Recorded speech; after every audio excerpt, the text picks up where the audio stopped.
You know, I get a lot of questions sometimes going, well, why do you think you're qualified to do this? You've never been in politics before. And the reality of it is I think I'm uniquely qualified to represent this district. I'm not uniquely qualified to be your dictator. I don't want to be your dictator. I don't want to be your government. I want to be your voice. One of the things that makes me uniquely qualified, just like you hear politicians that talk about, oh, the family's sitting at the kitchen table. Well, guess what? My kitchen table's right over there.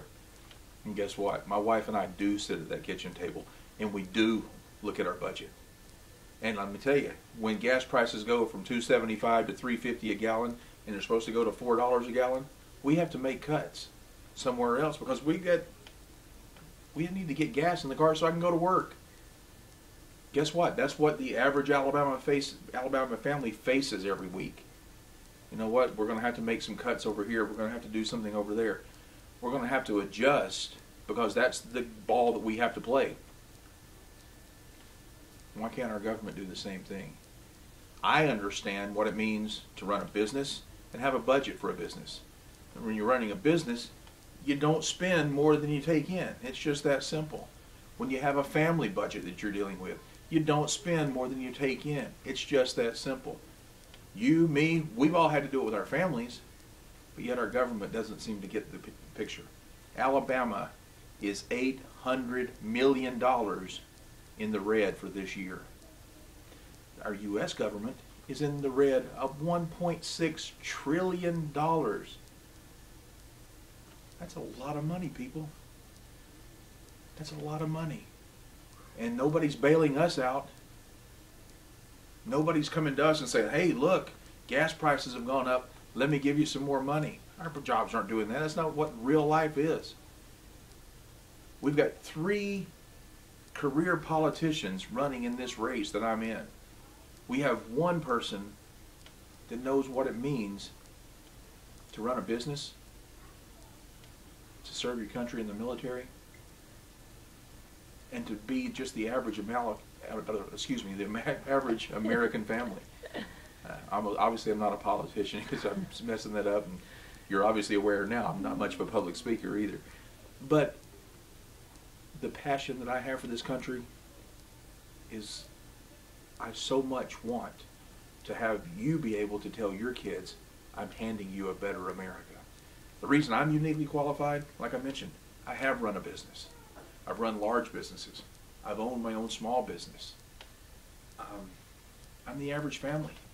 I'm the average family's conservative. That's what I do. I serve people in my community in my job. I deal with patients. My wife and I both serve as soccer coaches, basketball coaches. We teach children's classes at church. We host a Bible study right here in our home. We're the people you see at the post office. I'm the one you see at the grocery store or when you're down at the city hall. I'm the one that you see at the bank. I'm the one that says hello to you when you're walking through the local drugstore. I'm just your average guy.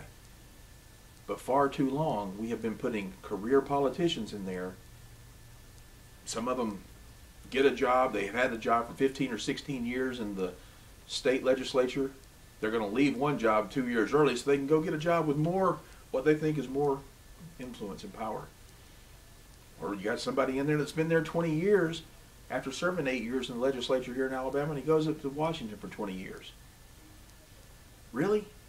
Do we really want to put somebody in there that is part of the problem?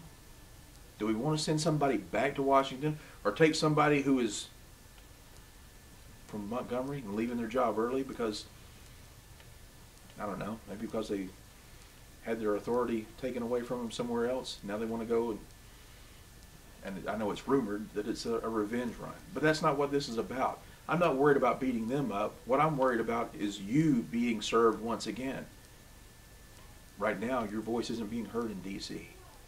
We've got an incumbent that has said several times that he's voted against the wishes of his district.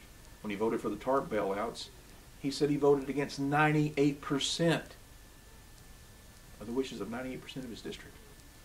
That's not a representative. You own that seat. I own that seat. We, the people, own that seat. Not him. and he has forgotten it. And sending another career politician to do a servant's job is doing the same thing over and over again. And folks, I understand the critical mass that our country is headed toward. If we don't change something, and we don't change it now, we're not going to have the America that our founding fathers talked about, or even our fathers talked about. We better change something this time at the ballot box. And that means stop sending career politicians. That means stop sending people that want to be self-serving, that vote themselves pay raises, or that do the insider trading stuff. We've got to get rid of all that crap. We've got to do something different at the ballot box this time, or you better be prepared to pick up an ammunition box by the next time. Because there's already people now that are talking about trying to suspend the elections in 2012. It's not my country, not on my watch, and I'm asking you to say, not on your watch. We've got to do something different.